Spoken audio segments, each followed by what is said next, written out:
Hello friends, स्वागत है आप सभी का हमारे यूट्यूब चैनल पर। आज हम जो है उत्तराखंड के इतिहास की सीरीज स्टार्ट करने वाले हैं और इसी क्रम में उत्तराखंड के इतिहास को जो है हमने 3 पार्ट्स में डिवाइड किया है। प्राग ऐतिहासिक काल, आद्य ऐतिहासिक काल और ऐतिहासिक काल। प्राग ऐतिहासिक काल जो है यह वाक का इतिहास का वह समय है जिसमें जो है मनुष्य द्वारा की गई घटनाओं का कोई भी लिखित प्रमाण हमें उल्लेख नहीं मिलता है। इस काल के बस केवल हमें जो है कुछ चित्र मिलते हैं, गुफाओं से मिले हैं, दीवारों पर मिले हैं, शैल चित्र मिले हैं, तो इनसे जो है हम प्राग ऐतिहासिक काल की घटनाओं को पढ़ते हैं। आदि ऐतिहासिक काल जो है, आदि ऐतिहासिक काल के जो है हमें प्रमुख स्रोत जो है 2 हैं। एक पुरातात्विक स्रोत है और दूसरे जो है लिखित स्रोत है। पुरातात्विक स्रोत जो है वह स्रोत यानी कि जो हमें ताम्र उपकरण मिले हैं या फिर जो है हमें मिट्टी के बर्तन मिले हैं या फिर जो है हमें जो है मृद भांड मिले हैं, मिट्टी के बर्तन और ताम्र उपकरण मिले हैं, या हमें जो है कप मार्क्स मिले हैं यानी कि जो है ओखली के आकार के खुदे हुए गड्ढे मिले हैं, तो वो सब जो है साक्ष्य पुरातात्विक स्रोत हैं। या समाधान मिले हैं, हड्डियों के अवशेष, तो उसको जो हम कह सकते हैं कि जो है वो हमारे पुरातात्विक स्रोत हैं। ठीक है, नेक्स्ट हम बात करते हैं लिखित स्रोत की। ये आदि ऐतिहासिक काल का दूसरा प्रमुख स्रोत है लिखित स्रोत। जो भी हमें धार्मिक ग्रंथ मिलते हैं या साहित्य मिलते हैं या पुराण मिलते हैं, उनमें जो भी जानकारी उत्तराखंड के संबंध में उपलब्ध होती है उसके बारे में हम कहते हैं कि वो हमारा लिखित स्रोत है। तो वो आदि ऐतिहासिक काल का पार्ट है लिखित स्रोत। जैसे सबसे पहले उत्तराखंड शब्द का उल्लेख जो है वो ऋग्वेद में हमें देखने को मिलता है, और ऋग्वेद में जो है उत्तराखंड को देवभूमि और मानुषियों की भूमि और जो है ऊशी नगर भी जो है कहा गया है ऋग्वेद में। तीसरा पार्ट है ऐतिहासिक काल। ऐतिहासिक काल यानी कि जिसके साक्ष्य हमें लिखे भी मिले हैं और हमने पढ़े भी हैं और हम इतिहास को पढ़ते हैं। जितने भी वंश जो है यहाँ पर शासन किया, पूरा प्रजातियाँ हैं या फिर जो है कार्तिकेयपुर है या कुनिंद है या चंद है या पवार है, तो उन सबको जो है हम ऐतिहासिक काल में जो है घटनाओं में पढ़ेंगे। तो सबसे पहले जो है स्टार्ट करते हैं हम प्राग ऐतिहासिक काल को। मैंने पहले ही बताया कि प्राग ऐतिहासिक काल वह काल है जिसमें जो है मानव यानी कि मनुष्य द्वारा की गई घटनाओं का कोई भी लिखित प्रमाण हमें नहीं मिलता। बस इसके कुछ शैल चित्र मिलते हैं जो गुफाओं से मिले हैं, और इसी के कुछ स्थल जो है हमारे जो है उत्तराखंड में देखने को मिलते हैं, कुछ प्राग ऐतिहासिक स्थल, जिसमें जो है मुख्य जनपद है अल्मोड़ा, फिर उसके बाद चमोली है, फिर जो है उत्तरकाशी और पिथौरागढ़। तो ये 4 जनपद ऐसे हैं जहाँ से हमें जो है प्राग ऐतिहासिक काल के साक्ष्य मिलते हैं।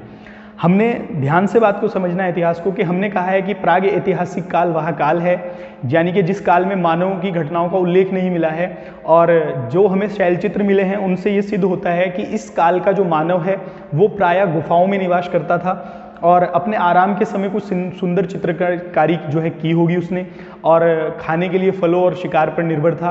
तो उसी क्रम में अगर हम बात करें और इतिहास को बांटा गया प्राग ऐतिहासिक काल में, तो उसके साक्ष्य जो बताए गए हैं वो शैलचित्र हैं। तो हमारे भी कुछ जो है उत्तराखंड के स्थल ऐसे हैं जहाँ से हमें जो है लिखित साक्ष्य जो प्राग ऐतिहासिक काल के साक्ष्य हैं वो मिलते हैं। इसी क्रम में सबसे पहले हम बात करते हैं अल्मोड़ा जनपद की। अल्मोड़ा जनपद मुख्य है, यहाँ से कई जो है प्राग ऐतिहासिक काल के साक्ष्य मिले हैं। तो सबसे महत्वपूर्ण है लाखू गुफा। लाखू उड़ियार भी कहा जाता है इसको, या लाखू गुफा हम कह सकते हैं, जो यानी कि उड़ियार गुफा को ही कहा जाता है। तो लाखू गुफा जो है वो जो है दलबेंड पर, बाड़े छीना अल्मोड़ा में जगह है, दलबेंड पर वहाँ पर स्थित है। और अगर हम बात करें तो ये सुयाल नदी के तट पर स्थित है। ये जो प्राग ऐतिहासिक काल स्थल है जो है अल्मोड़ा का लाखू गुफा, इससे पेपर में प्रश्न पहले भी आया है, इसकी खोज कब की गई, या डायरेक्ट आ सकता है कि लाखू गुफा किस जनपद में है या किस नदी के तट पर है और यहाँ से हमें मिला क्या है। तो ध्यान से बात को सुनना, लाखू गुफा जो है वो अल्मोड़ा जनपद में है, सुयाल नदी के तट पर है, और इसकी जो खोज की गई थी वो 1968 में MP जोशी द्वारा की गई थी, महेश्वर प्रसाद जोशी के द्वारा की गई थी। अब हमें यहाँ से मिला क्या है, तो यहाँ से हमें जो है नृत्य करते मानव का एक समूह मिला है। क्या मिला है?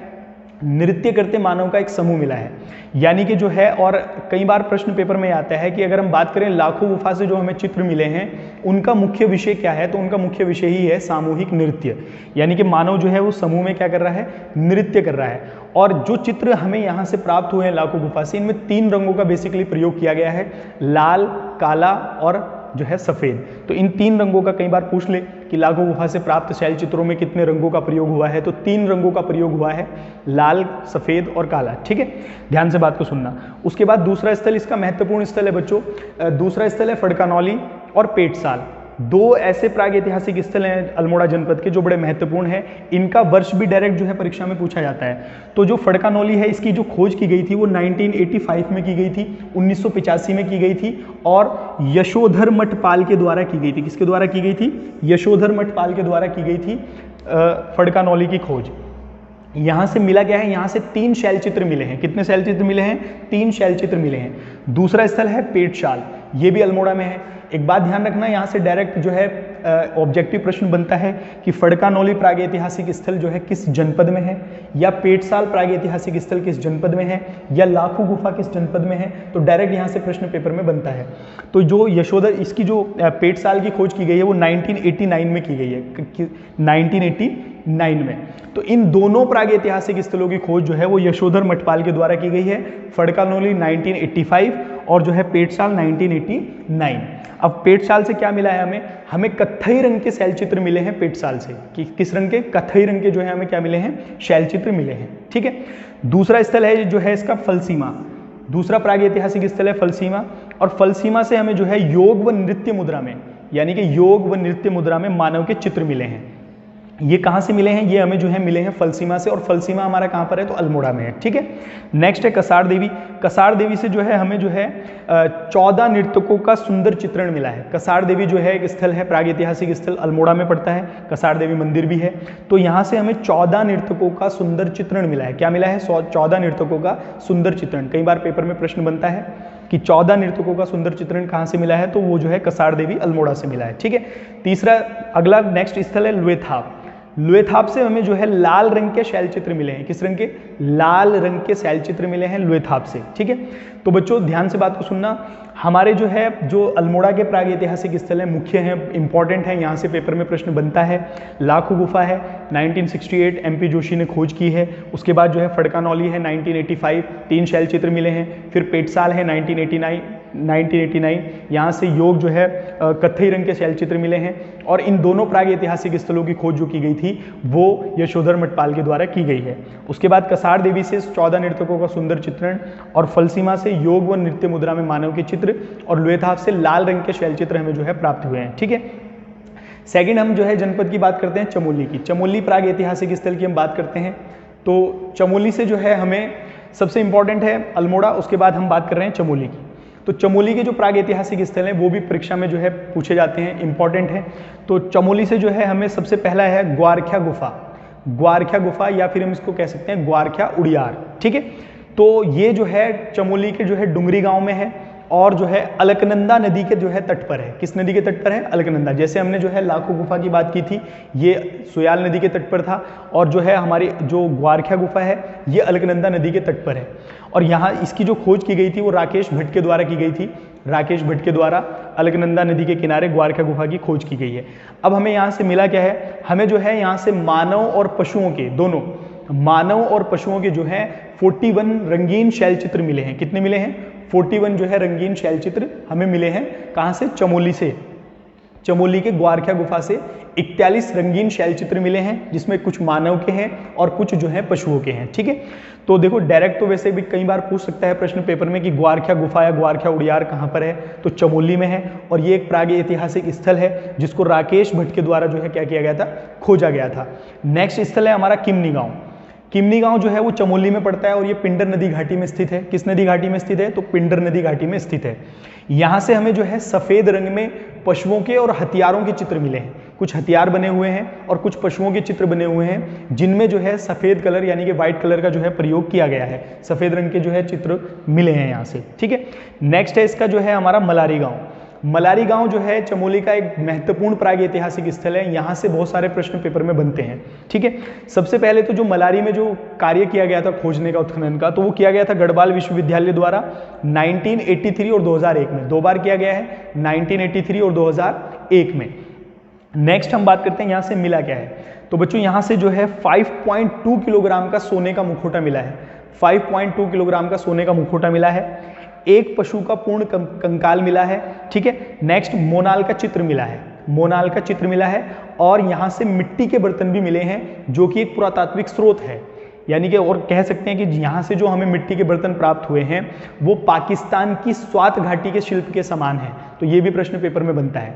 और शिव प्रसाद डबराल ने जो है मलारी गांव से 1956 में 7 मंडलाकार स्वाधानों की खोज की है। अवशेष मिले हैं। तो 7 मंडलाकार स्वाधानों की खोज जो की गई है वो शिव प्रसाद डबराल के द्वारा 1956 में जो है मलारी गांव से की गई है। ठीक है। तो ये 2 बड़े महत्वपूर्ण प्रागैतिहासिक स्थल हैं, एक अल्मोड़ा और दूसरा जो है चमोली प्रागैतिहासिक स्थल। चमोली का हमने कहा ग्वारख्या गुफा है, किमनी गांव है, मलारी गांव है, तो यहाँ से हमें जो है जो भी शैलचित्र प्राप्त हुए हैं वो हमने उनकी चर्चा की है। अब बात आती है उत्तरकाशी के शैलचित्र। तो उत्तरकाशी के जो प्रागैतिहासिक स्थल है वो दो हैं, एक तो यमुना घाटी पुरोला है और जो है दूसरा है हुडली। दो इंपॉर्टेंट बड़े जो है महत्वपूर्ण हैं हुडली। जैसे जो उत्तरकाशी का प्रागैतिहासिक काल स्थल है हुडली, यहाँ से हमें नीले रंग के शैलचित्र मिले हैं। किस रंग के? नीले रंग के शैलचित्र मिले हैं। और ये परीक्षा में पूछ सकता है कि किस प्रागैतिहासिक स्थल से जो है नीले रंग के शैलचित्र मिले हैं, तो हुडली उत्तरकाशी से मिले हैं। या हुडली प्रागैतिहासिक स्थल किस जनपद में है? तो उत्तरकाशी में। ठीक है। दूसरा सेकंड नंबर पर हम यमुना घाटी की बात करें, यमुना घाटी पुरोला। ठीक है। यहाँ से जो मिट्टी के बर्तन हमें प्राप्त हुए हैं, यानी कि ये स्रोत है पुरातात्विक स्रोत आदि ऐतिहासिक काल का, लेकिन जो मिट्टी के बर्तन हमें यहाँ से प्राप्त हुए हैं उन पर काले रंग के चित्र बने हुए हैं। यानी कि जो चित्र बने हुए हैं उनमें ब्लैक कलर यानी कि काले रंग का प्रयोग किया गया है और मिट्टी के बर्तनों पर।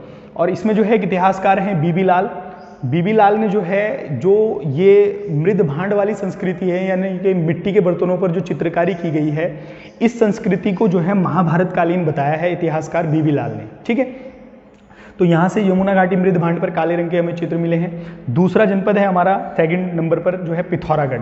पिथौरागढ़ में एक प्रागैतिहासिक स्थल है बनकोट। यहाँ से हमें 8 ताम्र मानव आकृतियाँ प्राप्त हुई हैं। ये भी एक पुरातात्विक स्रोत है। ठीक है। 8 ताम्र मानव आकृतियाँ प्राप्त हुई हैं जिनकी खोज 1989 में की गई है। ठीक है। तो ये प्रागैतिहासिक काल था, इससे बाहर कुछ भी प्रश्न पेपर में नहीं आते हैं। प्रागैतिहासिक काल के जो भी स्थल हैं वो पेपर में डायरेक्ट जो है ऑब्जेक्टिव में जो है प्रश्न पूछे जाते हैं उसमें कि यह स्थल किस जनपद में है और यहाँ से क्या प्राप्त हुआ है, नीले रंग के शैलचित्र कहाँ से मिले हैं, या जो जैसे हमने लाखू गुफा की बात की थी तो उसका जो है मुख्य विषय क्या है, तो सामूहिक नृत्य जो है उसका विषय है। अगली वीडियो में हम बात करेंगे जो है आदि ऐतिहासिक काल की, और आदि ऐतिहासिक काल के 2 प्रमुख स्रोत हैं, एक पुरातात्विक स्रोत और दूसरे लिखित स्रोत, तो इन्हीं की बात करेंगे। Thank you so much.